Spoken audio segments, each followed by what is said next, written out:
Tonight's species can be found swimming with sharks and rays. But if you want to know how to catch them, you're going to want to stick around. We're talking cobia on the Florida Insider Fishing Report.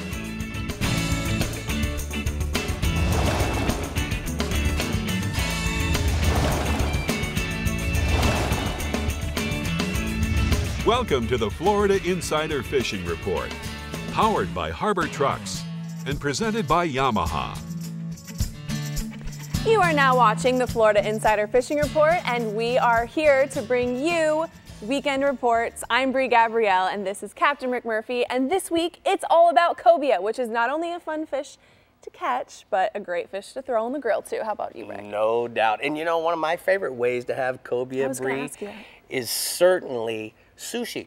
I like to put a little olive oil, black pepper, and then when about 10 minutes before I'm ready to eat it, squeeze a half a lemon over it, and that lemon kind of cooks the edges. Really? So good. So good. Well, you have to make that for me one day. Anytime you're ready. One day soon. All right. Well, Dave Farrell at the CCA Workbench probably has something to say about this feeding frenzy, yeah, don't you, Dave? I like them fried. I like everything fried, of course. You know, head to tail, I'll eat anything fried, even your shoe, probably. Oh, well, not your shoe. Good to know.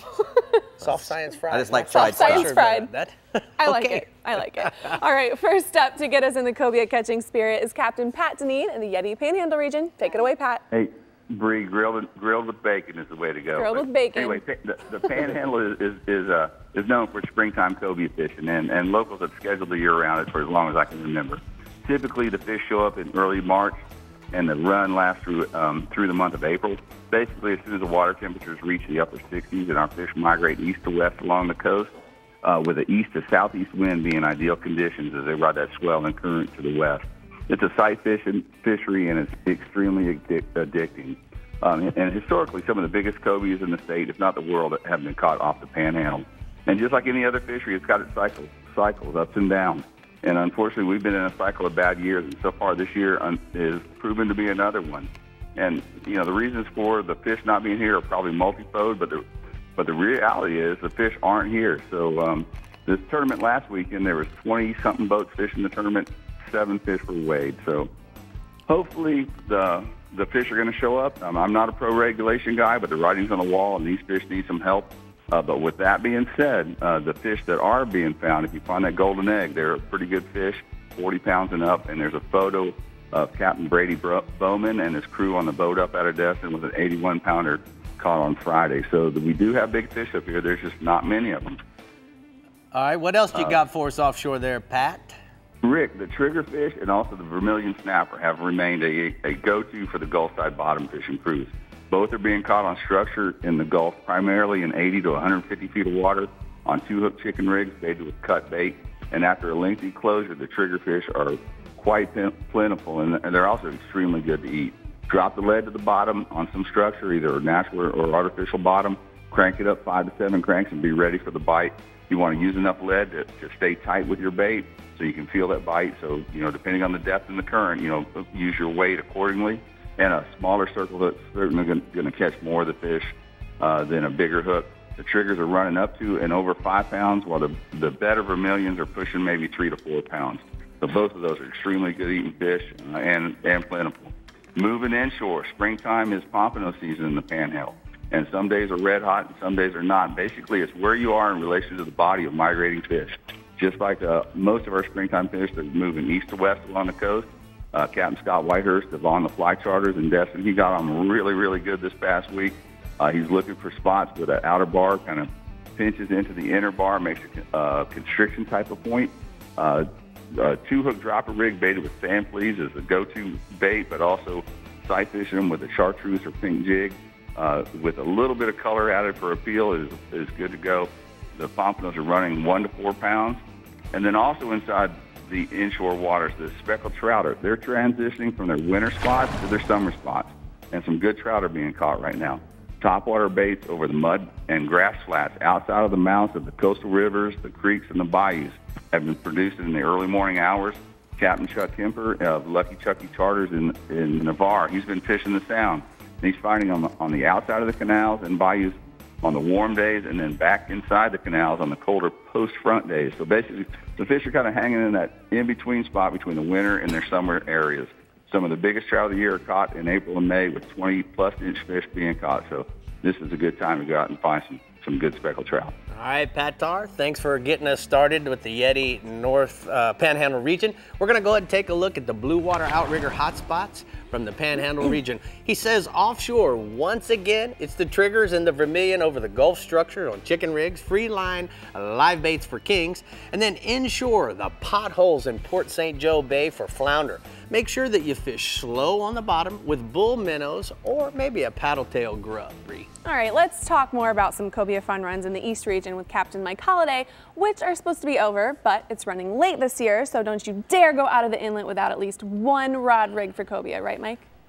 That's the way to go, Bree. You know, cobia are one of those species that we find year-round in the East region, but we also get annual runs of the fish in March, February, March, and then June, early July. And our March run was really weak this year, but like last year, there were still fish in the area throughout the entire region in April, particularly on the reefs and wrecks, but also on the big sharks that are showing up. Off Palm Beach County, there's been some cobia on the reef in 110 feet of water, and then there's also been a few fish on the beach on the big stingrays just to the north of Jupiter Inlet. In Martin County, there's still a few fish on the sharks that are out there on the sand pile, but most of those fish are small and have been picked through. There's also some fish that have been caught on the Halsey wreck this week, so pretty good amount of fish still in the area. If you're heading offshore, you should have at least one spinning rod rigged with a chartreuse jig or a swimming plug or a saltwater assassin dye dapper. You want to just have a rod ready to cast in case you encounter any fish that are cruising on the surface, or if you pull up to a wreck and they pop right up, all you got to do is turn around, grab that rod, and fire it at them. Usually if you go dig for a bait, they go back down before you can get to them. You can also fish live threadfins, pinfish, mullet, even a large live shrimp will work. And, you know, a whole dead squid is pretty much money on those fish. Average cobia right now is going to be 10 to 30 pounds. They're pretty well picked through. I got a photo there. That's Steve George with a nice cobia he caught. He caught that fish in 50 feet of water while fishing with Captain Rufus Wakeman of Jensen Beach. And that fish ate a live pilchard. And then, you know, calm seas earlier in the week here allowed a lot of the reef anglers to get out and load up on the groceries. The mangrove snapper bite's been incredible on the 6 Mile Reef off Stewart and on the 65 to 75-foot ledge off Fort Pierce. There's also some huge lane snapper and a handful of yellowtail mutton snappers in that mix. So you want to make sure you know your snapper size and aggregate bag limits if you're going to go out there. If you're looking for a jumbo mangrove, that bite's been going on off Fort Pierce at night in 75 feet of water. Target the fish with live or dead pilchards, threadfins, sardines, cigar minnows. You can use a grunt plug or a ballyhoo plug. And then, you know, 20 to 50-pound tackle and a 40 to 60-pound fluorocarbon leader, like a 4.0 VMC circle hook, and just enough weight to actually hold bottom. You don't really want to stick it in the mud or stick it in the reef. You can anchor up and chum, or you can drift the deeper ledges. And the average mangrove snapper this time of year is going to be 2 to 4 pounds, like a tongue twister. All right, let's go inshore, bub. Well, I'm seeing those white butterflies on Indian River Drive. That means the snook are chewing in the East region. All the inlets have small male fish on the shorelines, and also there's a lot of them on the beaches north and south of the inlets. The big fish are still in the deeper water areas, like around the A1A Bridge in Jupiter, the Roosevelt 10-cent bridges in Stewart, around North Bridge and the Taylor Creek Bridge in Fort Pierce. And, you know, mullet are starting to show in those areas, so a live mullet or a swimming plug will work really well on the windy nights. A red-tail hawk jig, that'll get those big fish to chew. We've got high tide at dawn all week. That's the time to fish topwater plugs or a bass assassin dye dapper. Throw them down the seawalls at first light. Then when the sun gets up, switch over to a saltwater assassin 4-inch sea shad in that copper juice color, and you just work it around those inlet shorelines, and you do great on those male fish. Or you can pitch live baits around the docks. Average snook right now is going to be 24 to 30 inches, but there are some fish to 20 pounds coming off the bridges at night. I got a fish there, a photo there of a fish that Josh Clare caught this week. He caught that fish on the beach using a live threadfin for bait. So, you know, there's still some nice fish on the beach. Now, April's also the month when rising water temperatures signal the northerly migration of pompano, pushing up the beaches. Places like the Ranch off Juneau Beach, Hope Sound Public Beach, Tiger Shores Beach, and the beaches north of Pepper Park and Fort Pierce. Those are some of the better areas to target pompano right now. Keys to find the clean water. Excuse me, you want it clean, not crystal clear, that kind of kingfish green color to it. And then fish a triple hook pompano rig with live or dead sand fleas or shrimp or clams or even fish bites will work. This week seems like there's a really good bite right at dawn. Then as the day went on, anglers would kind of pick away at fish as they came through. A lot of the fish that were caught in the trough right close to shore. So you don't need those 14-foot rods to reach that outside sandbar. You just need something you can cast out and stick in a sand spike. The average pompano is going to be 1 to 3 pounds. Hollywood, you're my favorite bass reporter, so why don't you tell me what's going on? Well, you know what? There's not a lot of moving water because of how dry it is. But the school bass bite, it's starting to pick up its first light on the southern end of the Stick Marsh Farm 13 Reservoir in Fellsmere. Like most Florida lakes, you want to start your day by looking for or locating that clean water with some good vegetation. So this time of year, it means you're either going to be on the south end of Farm 13 or around the timber on the northwestern side of the Stick Marsh, depending on the wind direction. Topwater plugs, white spinnerbaits, chrome and blueback lipless crankbaits. Those are the go-to lures. Work them along the edges of the vegetation or topwater plugs around the stump. That'll get the bites. But for the big fish, right now you can't beat a live wild shiner. I was talking to Captain Dean Herdman of OneCastaway.com. He told me he had 2 fish over 9 pounds on his last trip. He was fishing live shiners around the edges of the vegetation. And he told me don't overlook the southeast spillway, even when the water isn't flowing, because of the deeper water that's in the area. That always concentrates a good number of bass. Average bass right now is 2 to 4 pounds.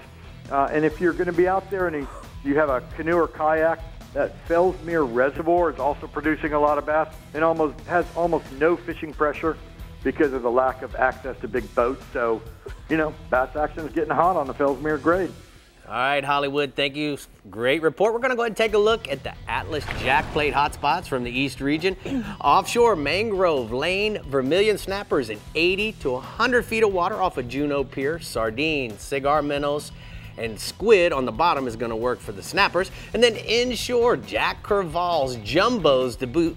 And bluefish on the beaches between Stewart and Fort Pierce. Topwater plugs, swimming plugs, and fly poppers is going to catch those boys. Is Mike really your favorite bass reporter? He's our only bass reporter. He wins by default, Bree. He does. That was cute. I wonder if he knows that. Coming right up, we're checking in with your Northwest region. Thank you so much. And then seeing what rigs and techniques Dave has for us at the CCA Workbench. Dave? Yeah, we're talking about Cobia and jigs. And why are they so colorful? I don't even know. Cobia could even be colorblind for all I know. We better find out. Huh? I don't know. Well, we'll find that out when we come back, guys.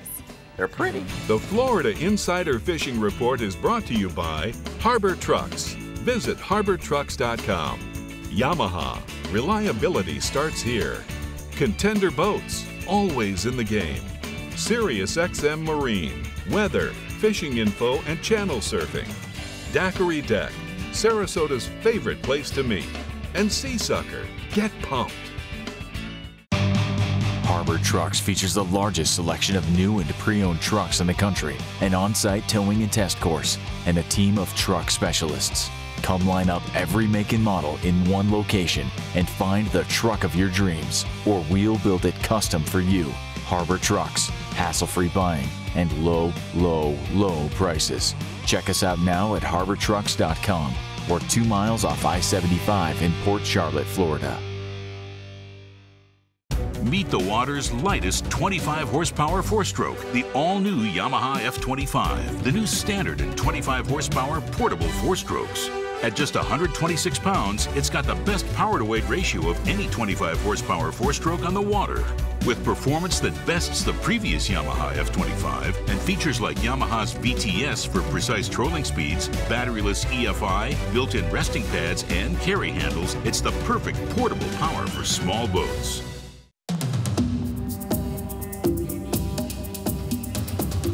It's one of the most ancient forms of hide-and-seek known to man.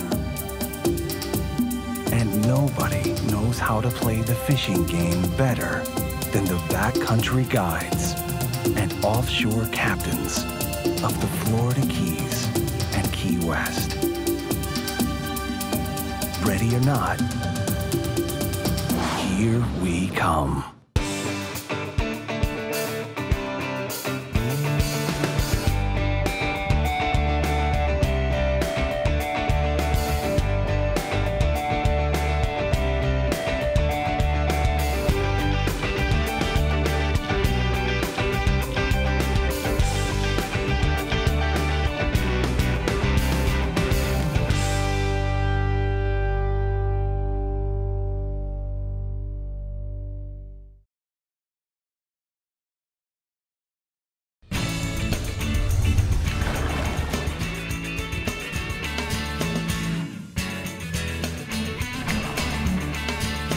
Welcome back, everyone. We're now going to take a look at the FWC news and notes. April 14th, check out the Women's Saltwater Fishing Clinic in Ocala. Also on April 14th, the St. Lucie River PS Boating Course in Stewart. And April 16th, there's another PS Boating Course in Anna Maria Island. For more information, visit myfwc.com. But now let's head to the CCA workbench for some rigs and techniques.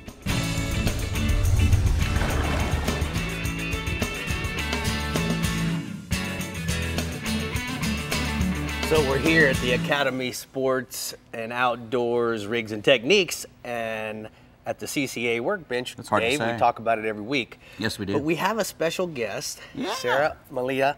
Sarah, you know, you are a professional angler, and you're going to be filling in for Dave and as well as Bree when Bree's out having the baby. Big shoes to fill. No, Yeah, man. they're not that big. But listen, let's talk a little bit about, you own a 42-foot center console. Correct. And you mate as well as you participate as an angler on that boat when you guys are out sail fishing. So more importantly, from time to time, you guys run into cobias. So how do you guys approach that? Well, down here in South Florida, we tend to find the cobia in the sand, on rays, or near wrecks. So I like to be prepared and have a spinner ready with a knocker rig. Mm-hmm. So as soon as we see them, I'll have a live bait and be able to just cast to them. But the good thing with cobia, they're not too picky. You could throw a pinfish at them, or in my experience, whenever we are fishing tournaments, like sailfish tournaments, and have the kites out, and if we are near a wreck, usually we'll end up catching them on sardines, threads, pilchards, so they're not too picky. That's a good thing about them. Right. So they'll basically eat anything that you throw their way. So sometimes when you're tournament fishing, obviously that could be problematic, but what do you think? So the rest of the team, the guys, usually get kind of frustrated because they're like, oh, great, a cobia.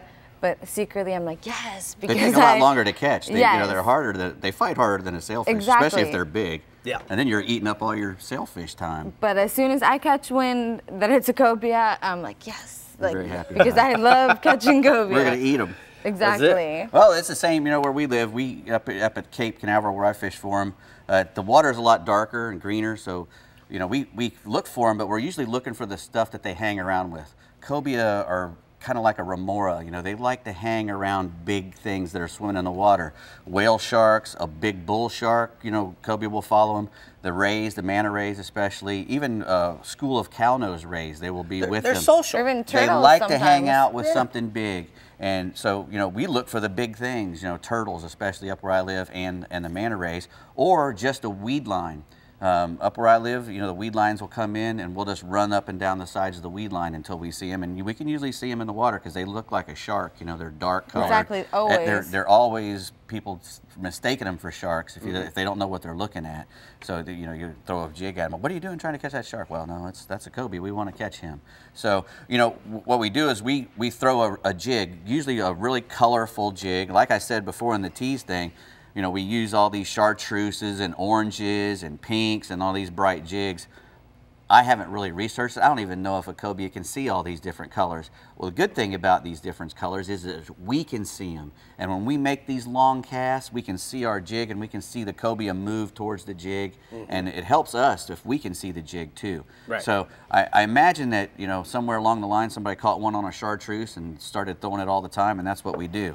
But you know, a good live bait works excellent. You know, they cannot turn down, like she said, a pinfish or a big pilchard or a lizard fish like you guys were talking about. Even a catfish. You can catch a saltwater catfish and trim the barbs off of it, and they swim like a snake, and they will gobble them down. Or sometimes even eels. Eels especially. You know, the eel up in Destin area, that's what those guys are looking for, a nice big eel that they can throw out there on a circle hook. So you like just that. use a jig as your weight. Yeah, and you can use them. You can either have a big bucktail jig or a plain jig like that. You know, you can put any kind of bait on there. Like this was what it looked like. You put a big jumbo shrimp. Right, You know, and I tell you, most guys will use a big plastic tail. A lot of these jigs will have a big plastic tail on them when you buy them, and they love to eat them.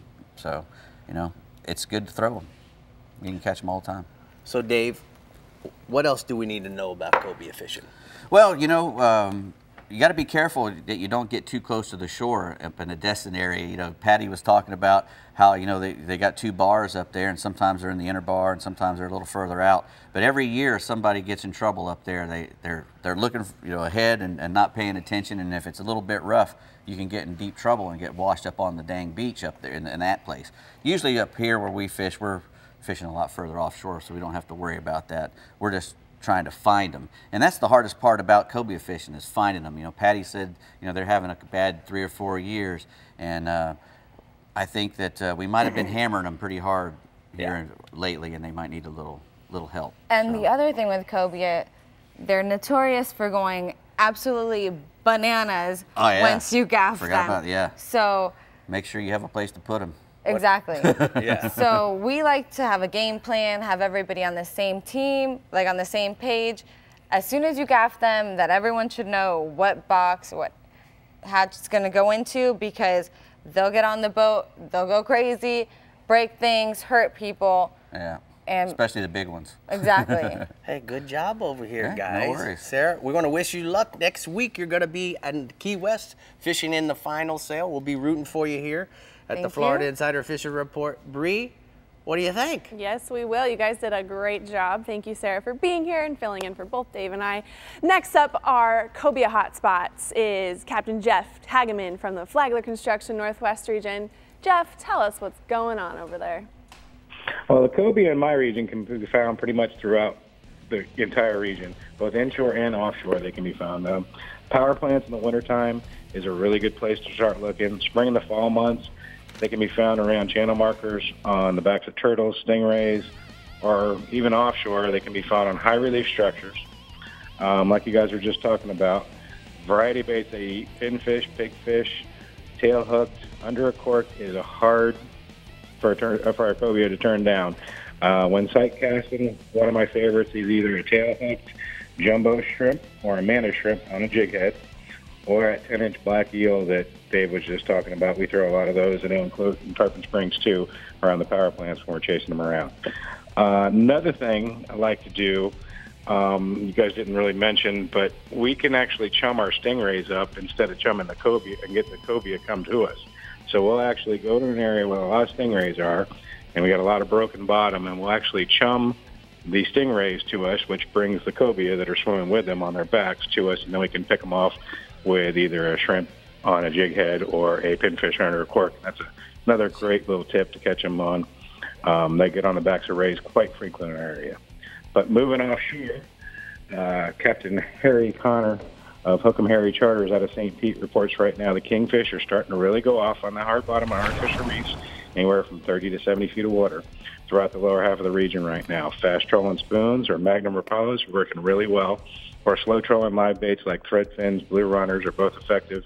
Anchoring up tight of the structure is also working well, and chumming that area heavily. And you can even get the fly rod out and catch some of them smaller fish right behind the boat. They've been averaging right now anywhere from 10 to 15 pounds, and we got the occasional smoker that'll run through. Off the subject of kingfish, this is a great photo. I had to put it up. It was a photo of Adam Norman with a great gag grouper he caught and released last week on the Big Nasty. Yeah, that is a big nasty man. You know what? That's on my bucket list, to catch a big gag. I mean, a really big gag. The biggest gag I think I personally have ever caught, Bree. Yes. Maybe 15 pounds. I need to catch a big right there. All right, let's go. Keep going. All right, moving inshore, Captain John Lane of Captain JB Charters out of Apalachicola Bay reports a good black drum bite right now around the passes and oyster bars, the end of the incoming tide and the beginning of the outgoing tide. He's using fresh or live shrimp on a 2-aught, 3-aught circle hook with 20 to 30 pound fluorocarbon leader, and the fish are averaging right now anywhere from 15 to 25 pounds. In Steinhatchee, Mark Bradley reports right now that the redfish bite's getting right now around and holding around the rock piles on high water. He's throwing a spoon or top water across them.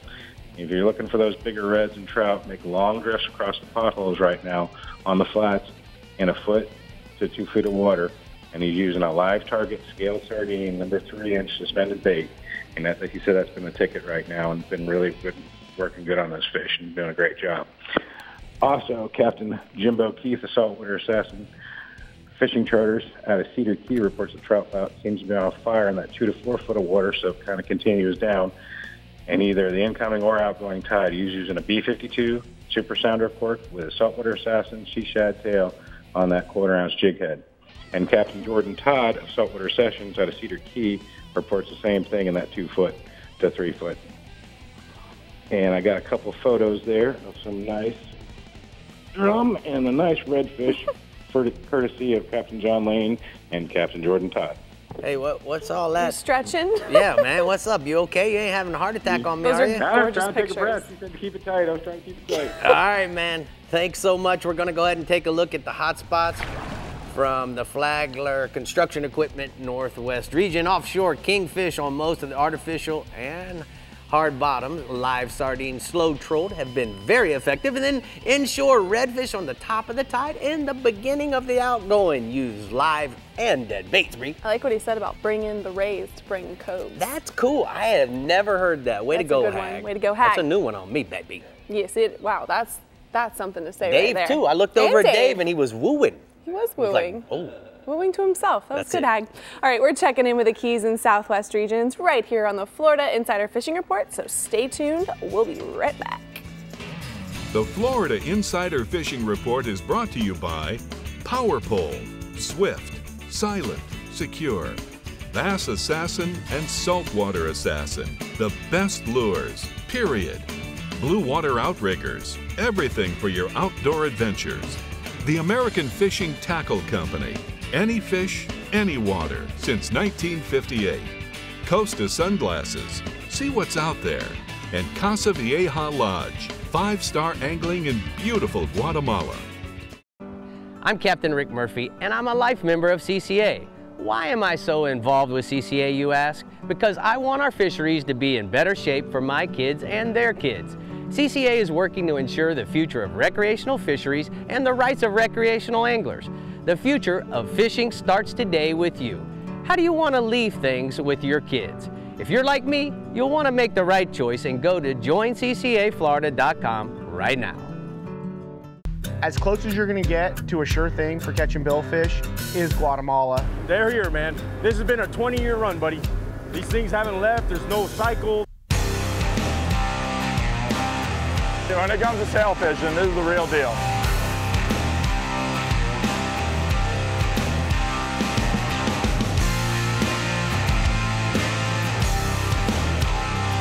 The amount of sailfish here is ridiculous. Harbor Trucks features the largest selection of new and pre-owned trucks in the country, an on-site towing and test course, and a team of truck specialists. Come line up every make and model in one location and find the truck of your dreams, or we'll build it custom for you. Harbor Trucks, hassle-free buying, and low, low, low prices. Check us out now at harbortrucks.com or 2 miles off I-75 in Port Charlotte, Florida. So Bob, in 2013, Yamaha introduced the Helmmaster. Today's world, it's a little different. Why don't you tell me about some of the new upgrades? Absolutely, Rick. I think for you and I as fishermen, what we've introduced now is just a phenomenal option. It's given us the ability now to stay on a structure when we're fishing. It's given us the ability to drift down a tide line or a ledge when we need to. If we have a current that's strong enough to try to move the boat and we want to stay in a particular location, we have another feature called Stay Point. So there are 3 categories that we can use the Hellmaster now to allow us to be better fishermen. So you're telling me now I can pull up to a dock, say I'm waiting on a person to get away from the fuel dock. I can simply push a button and it's gonna hold me there? Absolutely. What I like about it is, you know yourself, when we tournament fish and we have to come into a weigh scale, you might have 150 boats around you all the time. And if you're in a location in a marina where there's current, you can hit stay point and it'll lock you right there, and you don't have to worry about backing into someone, running into somebody with that feature. Now, kite fishing is rarely popular, out of these center console boats. How can we adapt Hellmaster to that? Absolutely, that's a good question. One of the benefits of the Hellmaster, again, is drift point. If we have a particular spot that we want to drift down kite fishing, we can turn the boat beam C and literally drift that ledge. So it allows us to either have a choice of staying in a location where we see a pot of bait, or if we have a ledge that we know bait's on, hanging on, we can drift down that ledge. Okay, so what if I want to fish a wreck?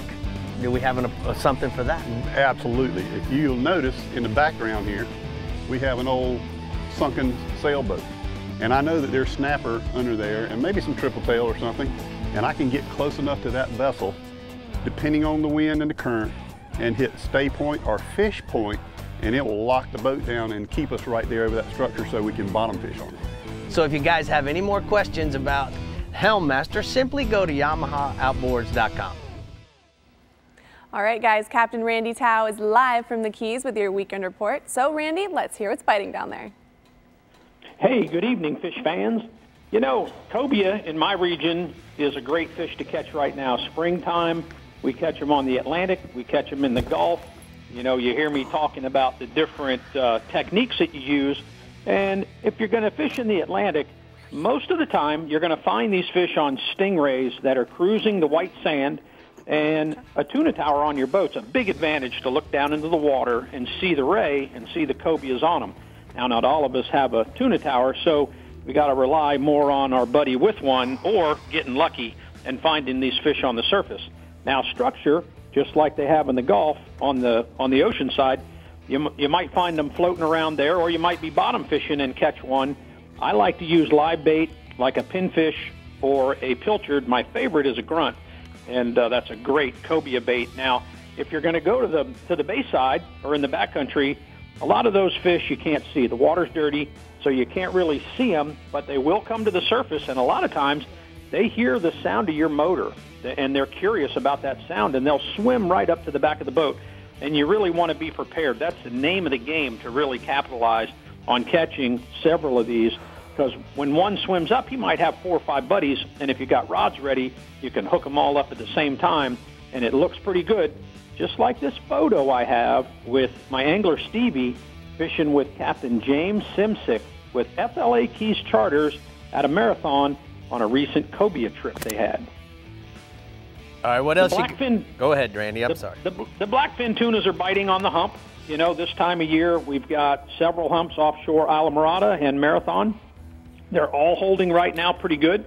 And if you want to spend the time and get bait, which a lot of guys will do, and bring live bait out there trying to target the big ones, you can certainly get that done right now. And if you can't, what you want to do is just troll a dark feather or an eel. They sell these eels at the tackle shop, and they work really good. You can go slow with them. You don't have to high-speed troll. And you can catch plenty of blackfin tunas for dinner, and certainly is the easier way to do it if you don't want to go through the trouble of live bait. The live bait, when you're chumming and you hook those 20 or 30 pounders, a lot of times those sharks are going to get you too, because as you're chumming the tunas, you're also chumming the sharks. So you got predators along with your live bait where you don't have it with your trolling. So sometimes it works better the other way.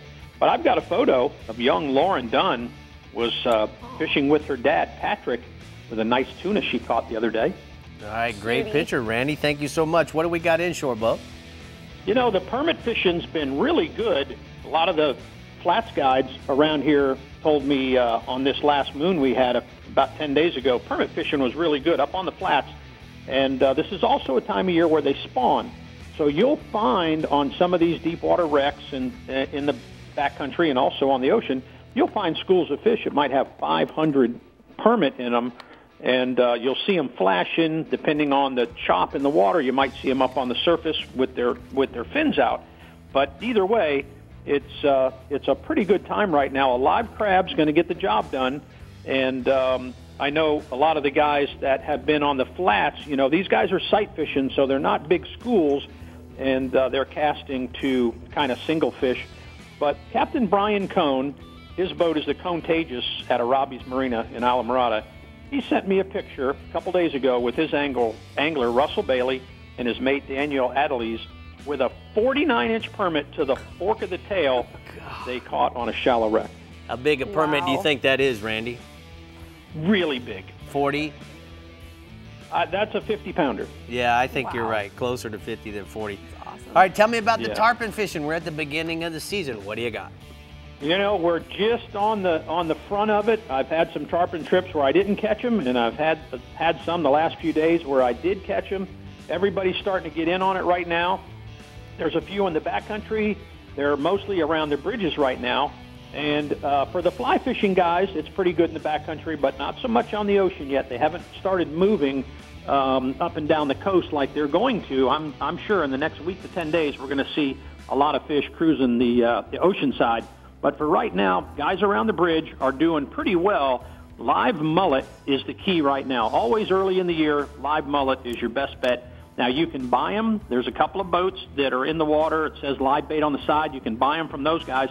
Or if you want to cast net your own, that's what I do on my trips. I've got a Calusa 10-foot 3/8 cast net that I use, and it does the job for me. You want to remember, if you're in Everglades National Park, you cannot have a net over 10 feet. But there's plenty of mullet muds, and there's plenty of bait around. Either catch them yourself or buy them from the bait guy, and you're going to have a good tarpon trip. All right, Randy, thank you so much. Great report from the Florida Keys region. We're going to go ahead and take a look at the hot spots.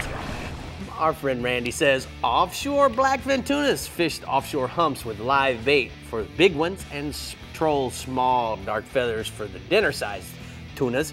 And then inshore, we're looking for the poon. Look for them all around the bridges. Fish those live mullet under a cork for the best bite, Bree. All right, Rick. Well, speaking of the Keys, let's take a look at some of the tournaments coming up. What do you say? I say let's go. I say we go. All right, more than 40 species of fish are targeted during the Key West Fishing Tournament that continues through the end of August with free registration at various tackle shops in the Lower Keys and Key West.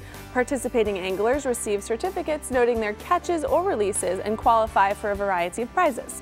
The Nick Sheehan Dolphin Rodeo, scheduled for May 4th through the 6th in Islamorada, benefits a college scholarship fund. Among prizes are $25,000 to the angler who catches a dolphin beating the state record.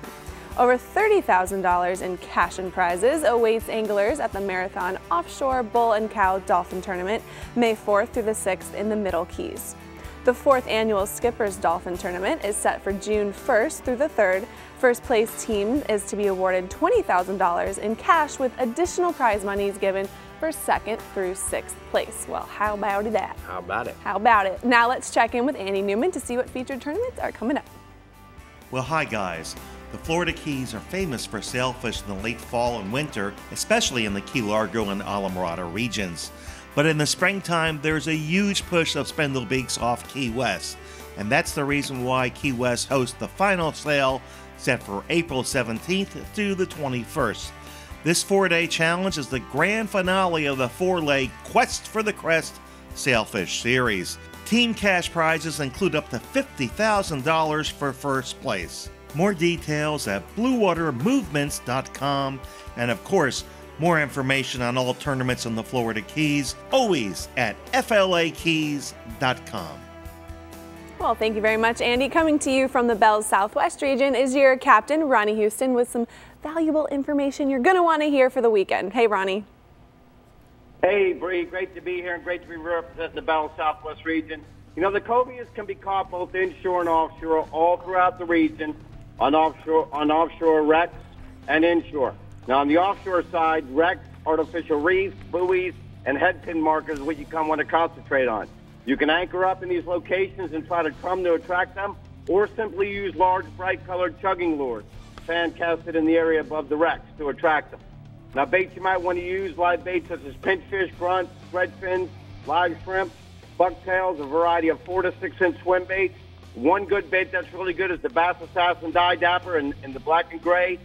But you will also see these fish on top, guys. Don't always think these fish are on the bottom.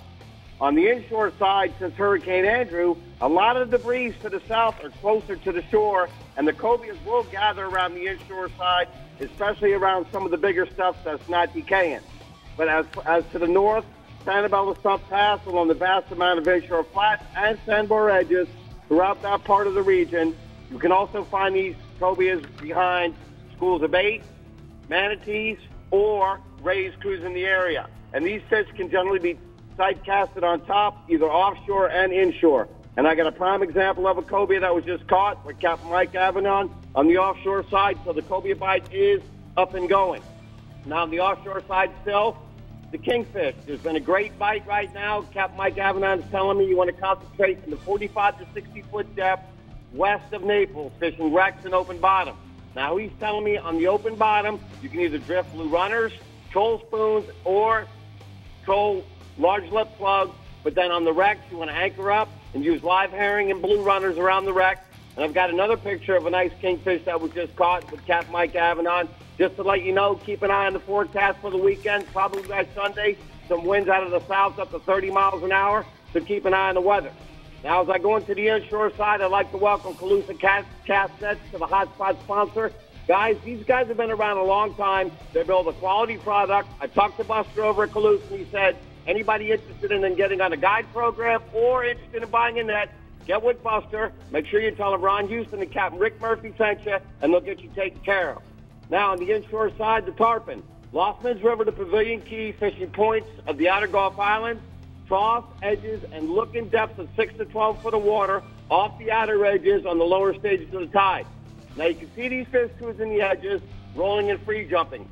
You want to get ahead of these fish with stealth and let these fish come to you. Baits are being caught on right now are live ladyfish, threadfins, 4 to 6 inch swim baits, lip plugs, and flies. Tarpons are averaging 60 to 120 pounds. We get this flow this weekend. They might go away for a couple days, but be back up. Plenty of guys getting some of the areas where they're grouped up. You can find them away from a lot of these guys, so I'll give you a little tip. Zip the lip if you do find them. Now, also on the inshore side, the snook. Nighttime from Markawal and the Gordon Pass, just some good moving water around docks and seawalls. Also during the day from Goodland to Indian Key Pass along the outer Gulf Islands. Live pilchard, silver spoons, white 4-inch paddle tails, live shrimp, as well as artificial shrimp at night in darker colors in the cleaner water or the brighter lights around the dock. And I got a couple pictures of some snook that were caught down south with Captain Brian Sanders. There's a couple big snook, oversized snook. So the snook bite and the tarpon bites turn it on to the south. Ronnie, great report from the Bell Southwest region. We're going to go ahead and take a look at the Calusa Cast Net hotspots from offshore. Ronnie says mangrove snappers, Wiggins Pass, Redfish Pass, fishing wrecks 8 to 20 miles out, chumming with small cut bait. And then inshore, redfish, Matlacha, Indian Fields, and smokehouse areas on the higher stages of the tide, fishing the bushes with cut bait for those redfish. All right, April 19th at Harbor Nissan in Port Charlotte. You won't want to miss the Harbor Truck Seminar with Captain Rick, Dave Farrell, Ron Houston, and Danny Lathan. So make sure you stop in and say hi, ask a few questions, and take a look at what Harbor Trucks has to offer. And something I also want to remind you guys of, if you missed it last week, is the Harbor Trucks giveaway. Go to harbortrucks.com to register, and at the end of the year, aka December, you could win a Titan XD truck, right? Like this. How awesome is that? Just awesome. like this one. Just by watching. Just by watching and registering. Yep, that's right. That's right. We got this. All right, when we come back, we're taking a gander at the Southeast region and going on a little shopping spree with Dave Farrell at the CCA Workbench. Dave, you look so fly. I don't know why they call Hollywood Hollywood. They should be calling me Hollywood. Oh, you're Hollywood. Holiday you're Hollywood doesn't deserve the You're Hollywood at the bench, baby. That's right. Definitely belong in Hollywood. All right, we'll be back. Bree, you should know. The Florida Insider Fishing Report is brought to you by Academy Sports and Outdoors. For all, for less.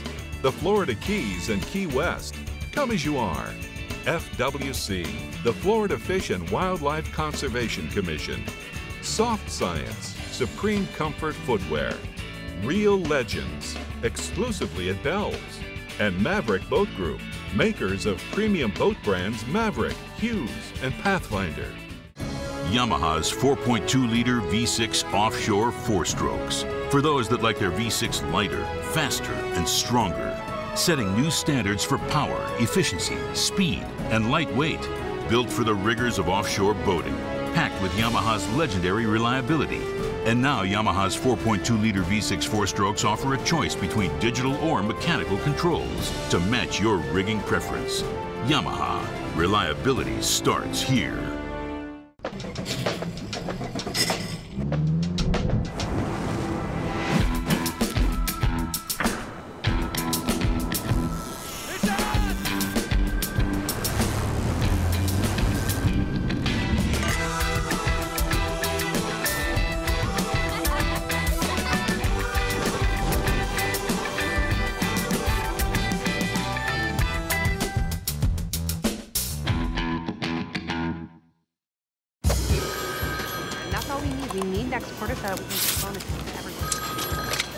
Yeah? Stop working right now! Look outside. Is this spreadsheet weather? No, it's not. This is fishing weather. So stop clicking, get out there, and catch a bass.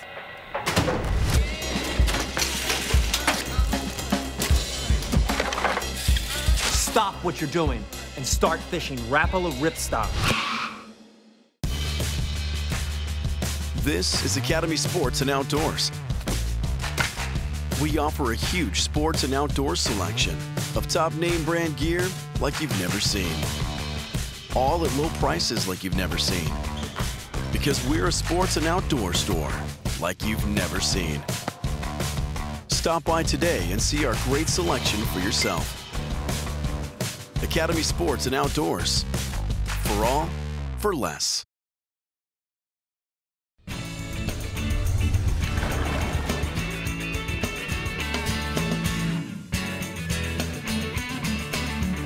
CCA Workbench, Dave. Yes, sir. We're talking new products like we do every week. Yep, we're going to start off with a new Suffix 832 right there. It's coastal camo color. That's the new color. Look at that, Dave. That's made for saltwater fishing right there. Blends in with the blue water.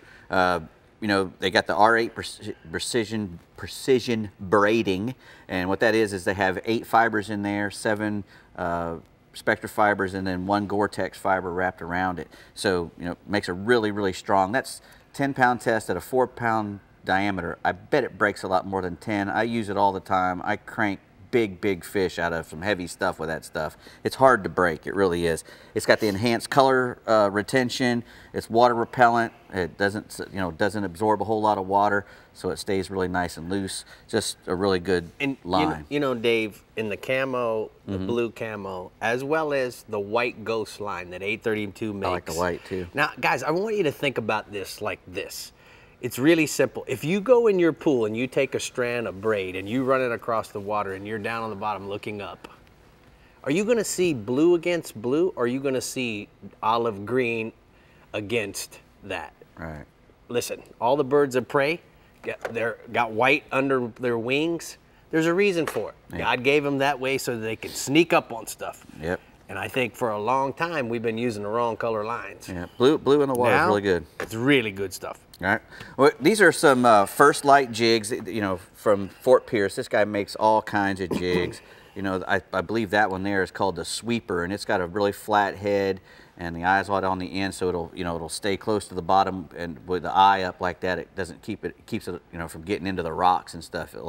You'll still lose them, but you know, if you're using a jig like that properly, you're going to lose a few. You know, you want to keep that thing in contact with the bottom if you can, and that Sweeper jig allows you to do it. They also make, you know, we're talking about Cobias. He also makes a nice Cobia jig. You know, they come with a nice plastic body on them, so you know, adds more action, makes them sink a little bit slower, stay in the strike zone a little bit better. You know, he makes a ton of different types of jigs, from snook being his most popular, but he just does a really good job with all of them, from, you know, hand-tied here in the United States, really good strong hooks. You just can't beat them, the First Light jigs. Going on, we've got some good stuff from Starbright. You know, all of our boats, you know, all of our saltwater boats especially have a non-skid deck. You know, if you're going to be up on the front of the casting deck, it's got to have non-skid or you're going to find yourself in the water. The bad thing about non-skid is it collects everything, every little bit of dirt from the road, from, you know, fish blood and guts and everything. It's hard to get off that non-skid because the raised surface, you know, it creates cracks and crevices. Well, this non-skid deck cleaner uses a special polymers to break up the dirt without using soap. Because, you know, if you're putting soap on a non-skid, guess what? It gets slippery. We don't want a slippery non-skid. So, you know, this deck cleaner does a really good job. You just lay it on, let it soak for a little while, and then rinse it off, brush it off if there's a little bit of dirt left. But usually you don't have to really hit it with a brush because it does a good job of lifting the dirt. After you do that, you can put on your non-skid deck wax. And you know, if you put on regular wax on a non-skid, again, it's going to make it slippery. Well, this is a non-slippery wax for your non-skid. It also you can use it on any of the surfaces of your boat, even metal, rubber, everything. You can use it on the outside. Against stains. Exactly. UV and once you got it on there, it keeps stuff from sticking to it, and it also helps your fiberglass resist any kind of UV breakdown. And you know, like all the Starbright painted stuff too, even if it's painted. Absolutely. And like all the Starbright products, Dave, it's just so easy to use it. Correct. It really is. They Correct. make some great stuff and it makes it easy for dummies like me. Yeah, this thing's pretty heavy. This is a CCA degouger. It's a 21-inch heavy gauge degorger. And what you do is, you know, if you've got a grouper that you've caught your limit already and you don't want to reach in there and get your hooks out, or, you know, a big king mackerel that you've caught your limit, a barracuda, you know, any toothy critter, you know, you want to get your hook back and let the fish go, or even if he's in the box and you want to get the hook out and it's deep, you know, you could use this thing. It's got a 21-inch heavy hook. You know, it's got a 9-inch lanyard on it, so you know, you've got plenty of room to get around your wrist so it won't fall in the water. You know, and by the way, it's a CCA and an Academy, and if you go and spend your money at the Academy and buy the CCA products, we get a little bit of benefit from it. CCA gets a little bit of money out of it. Yeah, Academy gives them a percentage. There you go. All right, Dave. We're all done. We're good. Are we done? Yes, we are. All right, well, I didn't know. Well, I'm not done because I'm just taking a look at this beautiful Coral Yeti Rambler, and it's amazing. They have new colors. Check out Yeti. Captain Jimbo Thomas in the Casa Vieja Southeast region has some tips when it comes to catching cobia. You just have to be lucky, right, Jimbo?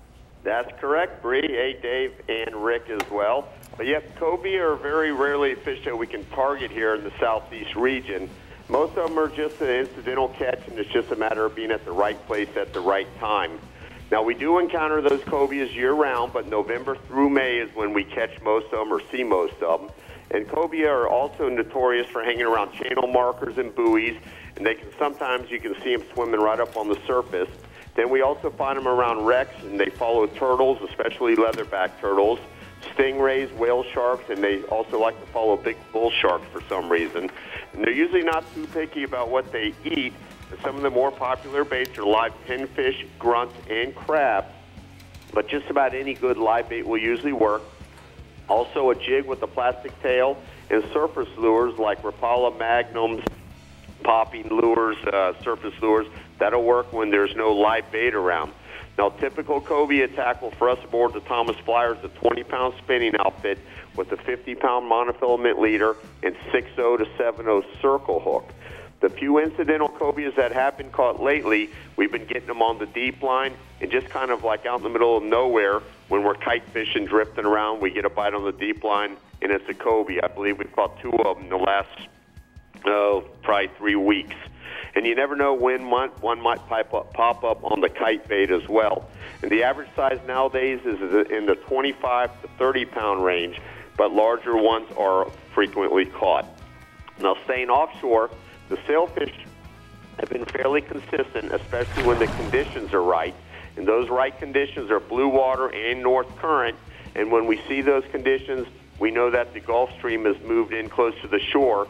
And that Gulf Stream is constantly moving from day to day and even hour to hour. So from one day to the next, we don't know what the conditions are until we get out there. But those sails have been coming through anywhere from 80 to 300 feet of water. and most bites are coming from live herrings and goggle-eyed fish off of the kite. And if there isn't enough wind for the kite, or if you don't have one, you should be able to get some sailfish bites slow trolling or drifting those live baits. And the late afternoon bite has definitely been the best in the last few days for those sailfish. Now, I got a photo here, and this is one of the many sails that we have tagged and released in the last few weeks. Now, moving inshore, tarpon fishing remains good in most of the inlets and also the adjacent beaches and around the bridges of the Intercoastal Waterway. Best bite's going to be early in the morning and then late in the afternoons and evenings on both the incoming and outgoing tides, and you just want the water moving, so it doesn't matter which way it's going as long as it's moving. Now, the bait of choice is a live crab drifted on a 6.0 to 7.0 circle hook with an 80-pound monofilament leader. And if there's no crabs available, a big live shrimp or a live pinfish or mullet will suffice. Also look for fish rolling on the surface or marks on your fish finder on both the north and south sides of the inlet. And the nice thing about fishing outside the inlets is you don't have near as much boat traffic. And most of those tarpon have been in the 60 to 100-pound range. Then we've also got bonefish on the oceanside flats of Biscayne Bay, and they've been producing some great bonefish catches in the last few days, mainly because it's been pretty decent weather. And with the full moon that we had just a little over a week ago, the tides have been really extremely high, and then the lows have been pretty extreme as well. And those fish, with those tides moving, have been on the move. The bonefish have been most active in the mornings before that water heats up, and then in the late afternoons as that water starts to cool off, with the areas from Soldier's Key south to Angelfish Creek being the best. You want to fish on the top of the incoming tide using live shrimp, crabs, and fly tackle. So, Jimbo, before we go, I do have a question for you, if you don't mind. I probably don't. All right. So, you know, every day when you go out on the Thomas Flyer, you go out the cut. Correct. So, my question is, are you still seeing a lot of poons in the mouth of the cut? Have they moved over to Fisher Island? Or I'm seeing them everywhere from our marina all the way out to the mouth of the jetties. Even in Fisherman's Channel, which I chug down there every day, we see them rolling through there. But yes, the mouth of the cut has been very good. If we don't see them, I do mark them on my depth machine. And not every day, but enough days I go by and there's somebody fighting one out there in the morning as I go by. So yes, they are in the inlet and throughout the bays and any of the deeper holes as well. So well, plenty of tarpon around. That's great to hear, because obviously that's a staging area for the Florida Keys and that migration that heads south. So as long as you're seeing them in the cut, they still haven't made their way to the Keys. There's a bunch at the bridges, but that's why they explains they don't have a lot of migrating fish going down the oceanside flats yet. Right. All right, well, thank you so much, Jimbo. Great report from the Casa Vieja Southeast region. Now we're going to go ahead and take a look at the hot spots. Jimbo says offshore, drift or kite fish, live baits in 90 to 300 feet of water for a mixed bag of sailfish, kingfish, and the occasional blackfin tuna and mahi. And then inshore, drift live crabs through your local inlet for evening poon bite. Very astute of you, Rick. I'm trying my best, Bree. I know you are. All right, we have another exciting event coming up. The CCA Broward Banquet, sponsored by Startron, who is our lovely Central West Region sponsor, by the way, on May 3rd at 6 p.m. in Parkland Park. That's right? Parkland Park? Oakland Park. Oakland Park, sorry. Yeah, Make sure you get those tickets. Hey, I'm going to be there. It's always fun. George I love Poveromo's going to be there, maybe even Carrie Chin. So, guys, I hope you show out. We'd love to see you there, because we got a lot of cool stuff to talk about that night. Lots of cool stuff. Yeah, man. All right. Well, we're halfway through the state, so if your region hasn't been analyzed yet, have no fear, because the Central East and Central West captains will be here before you know it. And don't forget to visit our website, like us on Facebook, follow us on Twitter, watch us on YouTube, and tag us on Instagram. Just call me Miss Bossy. Okay, Bossy. The Florida Insider Fishing Report is brought to you by Rapala. Catch the latest at Rapala.com. Startron cures and prevents ethanol fuel problems. Yeti, built for the wild. CCA Florida, the voice of recreational anglers for over 30 years. Strike Zone Fishing, your fish hunt paddle store. And Guy Harvey, marine wildlife artist and conservationist.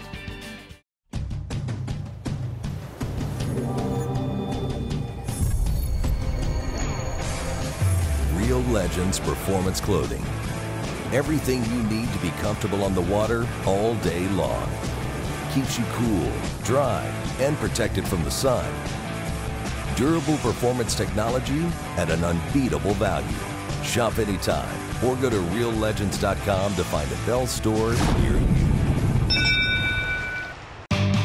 Harbor Trucks features the largest selection of new and pre-owned trucks in the country, an on-site towing and test course, and a team of truck specialists. Come line up every make and model in one location and find the truck of your dreams, or we'll build it custom for you. Harbor Trucks, hassle-free buying, and low, low, low prices. Check us out now at harbortrucks.com or 2 miles off I-75 in Port Charlotte, Florida.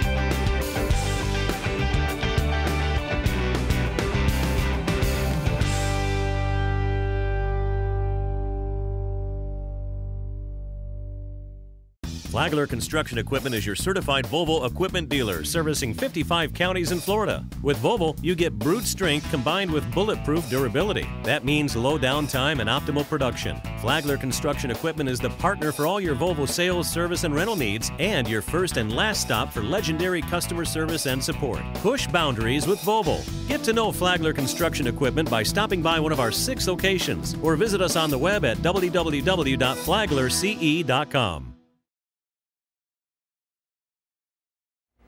Welcome back. If you're in the Bell's Central East region, Captain Jim Ross has just the remedy you'll need if you want to catch cobia this weekend. So, Doc, go ahead and give it to him. Well, that's the truth, Bree. You know, we've had a kind of a hit or miss cobia season. It started off really with a bang with Captain Glenn Austin's son, Jesse Austin, just blowing them up. One of the first few guys to find them down out of Sebastian. But they've been really hit or miss here, especially for the guys out of Canaveral. But right now, if you're up around the Ponce area, that's where the 68 to 72 degree temperature break is, and that's where those fish are sitting right now. So our springtime run hasn't officially ended for the Central East region, but it's getting close because we're getting warmer water temperatures. So if you guys are looking for cobia, definitely head out of the Ponce Inlet area. You want to look in the 70 to 130 foot depths. Live bait is always a good thing to take with you when you're fishing those structures out in those depths. And of course, a nylon hair jig tipped with a squid is always a go-to whenever you're trying to drop to the bottom as well. If you see the fish up on the surface and they're on rays, try to cast a Williamson Surface Pro or maybe like a Rapala X-Wrap size 14 to them to pull the fish away from the ray, and then you can throw a live bait or something, you know, a jig or even a Boss Shiner or Die Dapper that Assassin makes. I use those quite a bit on cobia, and they seem to work well when you put them on a large jig head. Divers are also having really good success while spearfishing in some of the wrecks up there right now. And so you have to kind of be careful, you know, if there's a diver down, maybe go to another wreck or something like that. And if there's a fisherman on the wreck, then maybe the divers can kind of be a little courteous as well and not dive down where those fishermen are trying to fish. As long as everybody's courteous to one another, we should have a great time out there. And I've got a picture of Captain Mark Gibson. He can be found at naughtydivercharters.com, and his buddy Jimmy Williams. Actually, the picture is of Jimmy Williams. Mark sent me the picture of 2 nice fish that they got while diving outside of Ponce. They shot those cobia off of stingrays. So if you guys get down on the bottom, look for those rays, and you will probably find some cobia around them. Our second species offshore this week is sharks, and we've had a lot of turbid water. We've had some swell, that sort of thing. The guys and gals that are getting out in the Central East region are catching a lot of sharks right now, so we might as well talk about them. There's spinners, black tips, even some black nose, even a few hammerheads being caught out there. The guys that are getting out on the reefs and wrecks are using chunks of bluefish, chunks of mackerel, things of that nature. You can also find the spinners and the black tips in particular chasing the bluefish and mackerel up and down the beach. So you can sometimes get them on large lures if you see them chasing those fish around in the surf zones. And if you just want to have a really good shot at one of those really good oversized fish, those big hammerheads, or maybe even a tiger or a really big bull, a big piece of chunk bait on a cable shark rig tossed out in the surf seems to be doing the trick right now. Now, swinging inshore, one of the species that we chase each year, especially spring and fall, is bluefish. And right now, the bluefish are at basically every single inlet in the Central East region. You want to look for mullet and other small baits that are fleeing, trying to get away from the marauding bluefish. but you don't really necessarily need to use those baits. You can throw spoons, you can throw jigs, you can even throw those Rapala lip diving plugs. Throw the size 10. That seems to be working best for them right now in that Rapala bait. And then on the incoming tides, you seem to be doing much better than we do on the outgoing tides, especially at Sebastian where you're fishing west of the bridge. So if you can't get outside, it's a little bumpy, you can still go to the inlets, Ponce Inlet, Canaveral Inlet, and Sebastian Inlet, and Sebastian in particular, and do really good on the bluefish this week. Now, redfish are our last fish species that we're going to talk about. They have been pretty solid in the Mosquito Lagoon. They're hitting live baits. And if you can find some pilchards or greenies, there were some around some of the bridges in the Indian River here lately. If you can find them, man, the redfish are just firing off on those things. But if not, that's okay. You don't need to worry about that too much. You can use soft plastic jerk baits. You can use the assassin paddle tails. There's a lot of different things that you can throw at them. Now, for the bigger fish, you want to throw large Rapala plugs at Sebastian Inlet or Ponce Inlet at night. That seems to be working best. Or some of those big banjo eye jigs like Williamson makes. Those seem to be really getting all the hits on those nighttime fish at the inlets, especially on the outgoing tides, which is exactly the opposite of what we're fishing the bluefish on. Now, most of those bulls are pretty big, but some of them are bigger than others. 40 to 50 inches is not uncommon right now, and I've got a picture of Caleb Belizio and a fish that he landed actually fishing with me near the Mosquito Lagoon. This fish was 49 inches, and we got that on a jig tipped with a shrimp here just a couple of weeks ago whenever he was out with me. So whether you go inshore or offshore this weekend, it doesn't really matter. There's a lot of things to do. Just make sure that you're there at the right time and using the right type of lure or bait to get the job done. All right, Jim, thank you so much. Great report from the Bell's Central East region. We're going to go ahead and take a look at the sea sucker hotspots. Offshore, Cobia on the wrecks outside of Ponce Inlet use brightly colored jigs tipped with a squid or live baits on a standard bottom rig. And then inshore, a mixed bag of jacks, bluefish, ladyfish, and others using jigs on incoming tide in Sebastian Inlet. Just make sure you're using the right jig, the right bait, and they're at the right time. You gotta have everything Simple right. as that. Simple as that, right? That's right. Yeah. All right. Just get it right. Just get it right. That's what we're here for. That's it. We're helping you get it right. Coming up April 20th and 21st, head over to the Boaters Exchange Boating and Fishing Expo in Rockledge, and you'll get to meet Captain Rick, Jeffrey Page, and Captain Jim Ross. You won't want to miss it. It's going to be a fun time, right? Yeah, man. That's a busy week for me. Can't even say it. We're going to be in Port Charlotte on Thursday and Boaters Exchange on Friday and Saturday. Come on. Me road tripping. That's all right, it. And speaking of Jeffrey Page, here he is from the Star Trend Central West region. Tell us about them Cobias, Yes, Cap. Yes, we did have a good time over there at Rockledge last year. And as you all know, in the Star Trend Central West region, cobia is a sought-after species and pretty abundant, especially in the springtime. You know, we have a variety of ways of catching them. Probably the most popular is over the wreck and reef. I heard Jim talking about it, in hard bottom areas that hold your standard bottom fish, like groupers, snappers, amberjacks. And while you're bottom fishing, it's not uncommon to have a cobia come up following a bottom fish or just show up behind the boat. So always have a free line or a flat line ready to toss to them with a chunk of bait, with a live pinfish, or even a bucktail jig. I like a dark pattern like a root beer color or a golden brim pattern, and then the weight, 3/8 to ½ ounce. Another way to catch them is you can run up and down the beach looking for mussels and kingfish and stuff flowing up on baits, and a lot of times the cobias will be mixed in with that. We don't have a lot of big rays cruising up and down the beach like they do in the Atlantic, so they find other areas of disturbance, such as schools of bait with all that mackerel and shark and kingfish melee. No matter how you cut it, you will catch cobias if you get out in the Gulf. And don't be surprised to see one on the flats this time of year. I've got a photo tonight of Captain Brian Marcy of Breakwater Charters and a happy client with a nice cobia they caught this spring. Man, that's a great picture, Paige. Thank you for sending that in. All right, what else you got for me offshore there, Pop? All right. Well, I heard Jimmy mentioning the shark, and that's definitely going on. But right now, this past few days, the red grouper bite has been really good, and the red groupers have moved in some 70 to 110 feet over all the regular hard bottom areas that you're marking good bait on. And it doesn't seem to matter what you use for bait. recommended bring a couple boxes of frozen sardine and, you know, at least a couple dozen live pinfish, and you're going to catch your red groupers, and they've been averaging 8 to 15 pounds. And I've got a photo tonight of Captain Tyler Chartrand of Sarasota with a couple nice reds he got last week. All right, let's go inshore, bub.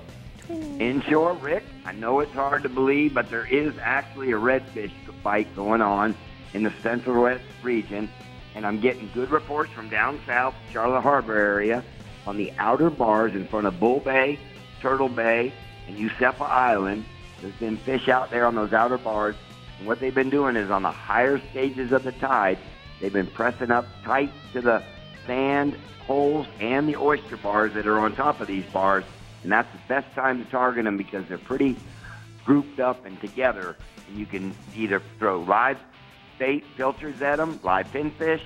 I recommend under a cork, or chunks of ladyfish, or if you want to use lures, a suspending bait like a live target scaled sardine in the chrome pattern, or a soft plastic like a golden brim 4-inch sea shad by Bass Assassin on a 1/4 ounce silver jig head, or chartreuse works just as well. Got a redfish photo tonight of Captain Josh Pruner of Rippin' Lip Charters out of Cortez, Florida. Last species, one of my favorite. You know I'm just a speckled trout fisherman from Sarasota, Florida. I always will be. But I mentioned it last week, and it's holding true. April and May are probably the best 2 months to catch the big trout, especially if you like to catch them on artificial. Same game going on. You want to find shorelines of any mangroves throughout the entire region where there's good oyster beds up against the shoreline.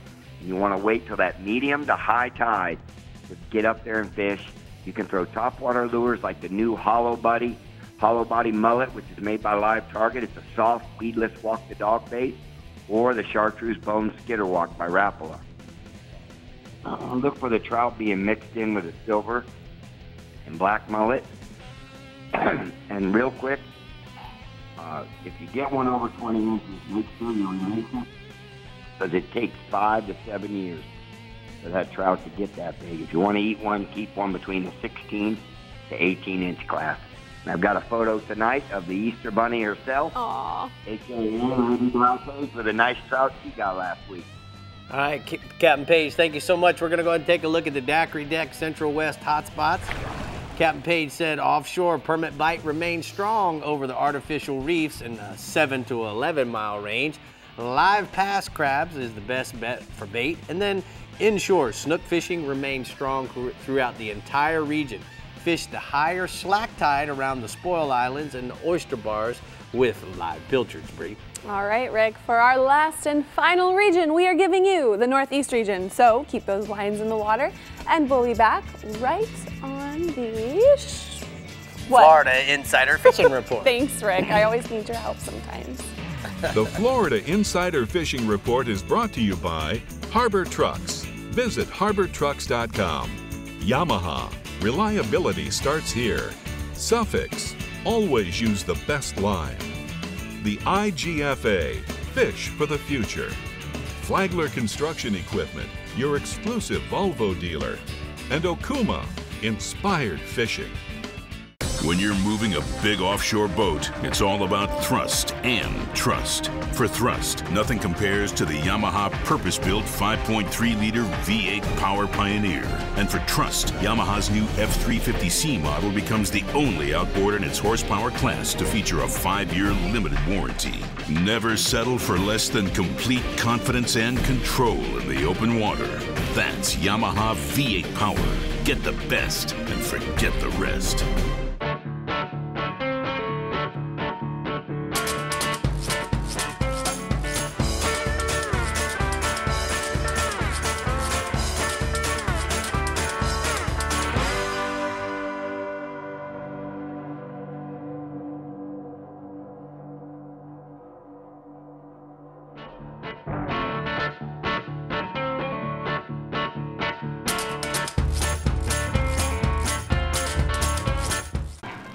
Remember the glory days of gasoline? It's just not made the same anymore. Kick your gas into gear with StarTron. Pump up the performance in all of your engines. Cure the problems of ethanol with the power of enzymes. And maximize your mileage every time you drive. Kickstart your engines with StarTron. Harbor Trucks features the largest selection of new and pre-owned trucks in the country, an on-site towing and test course, and a team of truck specialists. Come line up every make and model in one location and find the truck of your dreams, or we'll build it custom for you. Harbor Trucks, hassle-free buying, and low, low, low prices. Check us out now at harbortrucks.com or 2 miles off I-75 in Port Charlotte, Florida.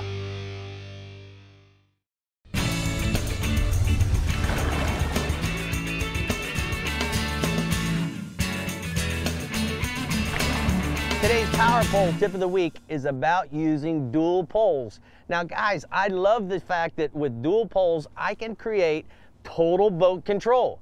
Now when I approach a dock, or if I approach a point or an oyster bar, everything is in the angle of my cast in most fishing conditions. So what I try to do is understand exactly the presentation that I want to make with my lure and set the boat up by so doing that. So what ends up happening is we can approach a dock, we can approach that oyster bar, and I'm going to put the boat so that I can compensate for the wind as well as the current. And dual poles allow me to do that. Most of the time, if you have a single pole, you're always going to drift down current or even downwind, or the wind might blow you across the current. So you don't have the total control that you have with duals. So keep that in mind, that with duals, you're going to have the total boat control, and that's today's Power Pole tip of the week. That's a good tip, Rick. Yeah, man, thank you so much, Bree. But you know what? Those tips are getting to where they're really fun because they're allowing us to show you guys how we use the poles every day. Yep, that's very true. You're getting pretty good at it. This guy knows how to use I know, he's just sitting there waiting all patient. All right, closing us out, we're chatting it up on FaceTime with the one and only Captain Tommy Derringer. Tommy, what's going on? What's up, guys? Rick, you're right, man. Those power poles, how could you live without them? They're amazing. Really. Sometimes there's something in our industry that becomes a game changer, and who'd have thought, you know? But there's certainly, I don't know how I'd fish without them. The fish don't have a chance. Me either. Nope. You're right. You know what, guys? As far as cobia go, the cobia fever has definitely started here in the strike zone northeast region. You know, everybody's getting really fired up to get out there and sight fish some cobia along the beach. You know, sometime real soon as the water warms up, the manta rays are going to start to show up along the beach, and those cobia are going to be swimming along with them. Now, we do have a great winter cobia fishery on the offshore wrecks, but the beach cobia fishing, you know, that's what really gets the anglers excited this time of year. The manta rays can be found anywhere from just behind where the waves are breaking to a few miles off the beach, and that magic water temperature seems to be about 68 to 72 degrees. And you know what? We're just a few degrees off. It just needs to warm up just a little bit. Now, it's a sight fishing game out there, and you can use all different kinds of baits and lures. You know, a live mullet, pinfish, even a mud minnow. They're all going to work well. And any kind of large, soft plastic swim bait or paddle tail is going to be a good choice too. And of course, the old faithful white or chartreuse bucktail is going to work great.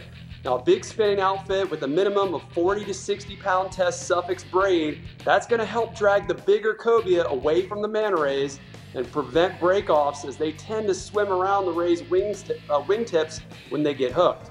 Now, speaking of big cobia, I got a picture here. This is my good buddy, Captain Colin Phillips sent me this picture of Captain Buzz Brannon with a stud cobia that he sight fished off the back of one of those big manta rays.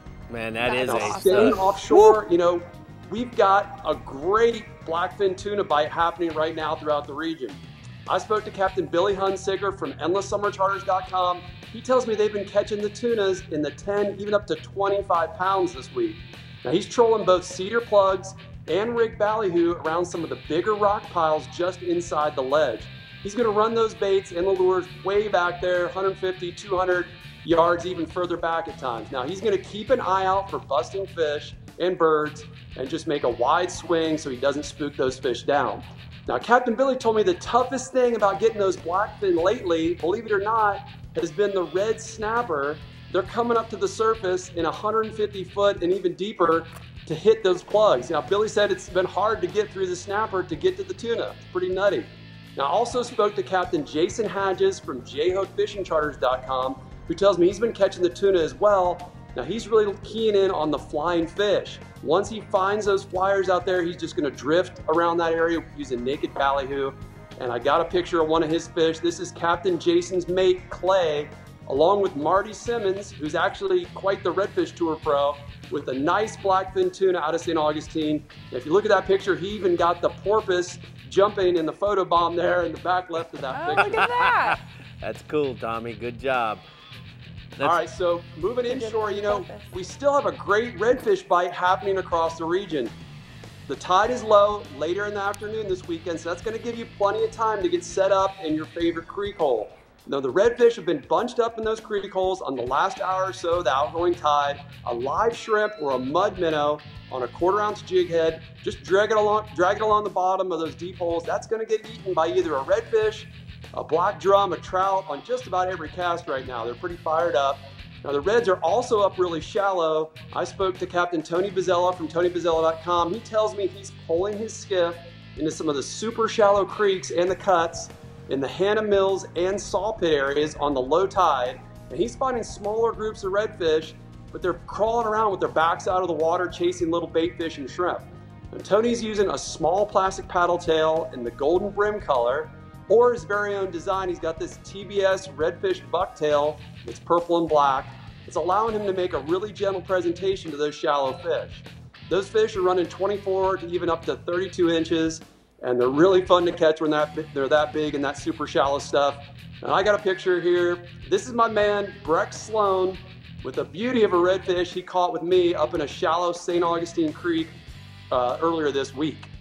Now, also inshore, you know, the trout bite's still good. Captain Tony told me about the trout bite they have going on up there in the Mayport area. Tony says he's catching his trout on the higher tide stage closer to the Mayport Inlet, especially after that rain we had earlier in the week. That's going to be where the clean water is going to be. He's targeting points that have some current running across them. A mud minnow on a jig or a Rapala X-Rap in a mullet or baitfish color have been really the go-tos. The trout bite is on in St. Augustine as well. You know, I've been finding them right along the ICW oyster bars and the drop-offs, especially if you can find a concentration of mullet. Now, the only thing is to decide whether you're going to go fish for the redfish in the creeks or the trout, because that best bite has been the last couple hours of the outgoing tide for both fish. Now, floated or free line live shrimps have been working really well for us, and we've also been catching quite a few of them on paddle tails in white as well. All right, Tommy did a great job, man. Super photos as always. Yeah, if you ever want to just become a photographer instead of a captain. All right, let me talk to get the hot spots from the Strike Zone Northeast region. Offshore, blackfin tuna is just inside the ledge out of St. Augustine over rock piles and around the bait. Look for flying fish and you'll find the tunas as well. And then inshore, redfish throughout the region on the last of the outgoing tide. Fish the creek bends, oyster bars with live shrimp on a jig. All right, we're out of regions, out of captains, and out of time, but we do have time to tell you what we're catching next week right here on the Florida Insider Fishing Report. Harbor Trucks features the largest selection of new and pre-owned trucks in the country, an on-site towing and test course, and a team of truck specialists. Come line up every make and model in one location and find the truck of your dreams, or we'll build it custom for you. Harbor Trucks, hassle-free buying, and low, low, low prices. Check us out now at harbortrucks.com or 2 miles off I-75 in Port Charlotte, Florida. Master your most challenging offshore experience with confidence and ease with Yamaha Helmmaster. Precise, intuitive control on the open seas. Unrivaled ease for maneuvering and docking in port. And now SetPoint adds 3 new dimensions to boat control. Maintain boat position with fish point, or a position and heading with stay point, or a heading while you drift with drift point. Yamaha Helmmaster, now with SetPoint. Complete digital control for today's larger offshore boats.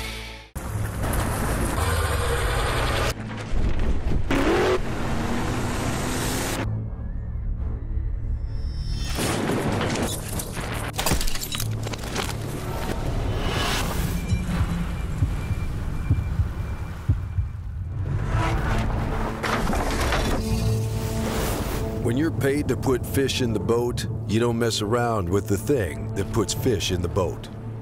Always use the best line. Thanks for tuning in to the Florida Insider Fishing Report. Be sure to like us on Facebook and follow us on Twitter and Instagram to keep up with our captains, contests, and appearances. You never have to miss a show. You can find full episodes, special segments, and updated fishing reports from your region right on our homepage. Just head to FloridaInsiderFishingReport.com for everything you need to know to stay hooked up. All right, guys, make sure to tune in next week because we are talking sailfish. And someone that knows sailfish. Hey, Sarah, you're going to be fishing the final sail next week. We want to wish you good luck. Thank you so much for being here today. You did a great job. Are you excited? I'm so excited. Thank you guys for having me. You're welcome. We can't wait to have you back. Good luck fishing next week. We'll see you Forgot my guys. handshake, man. Come on, man. Thanks for tuning in. Bye. Bye, guys.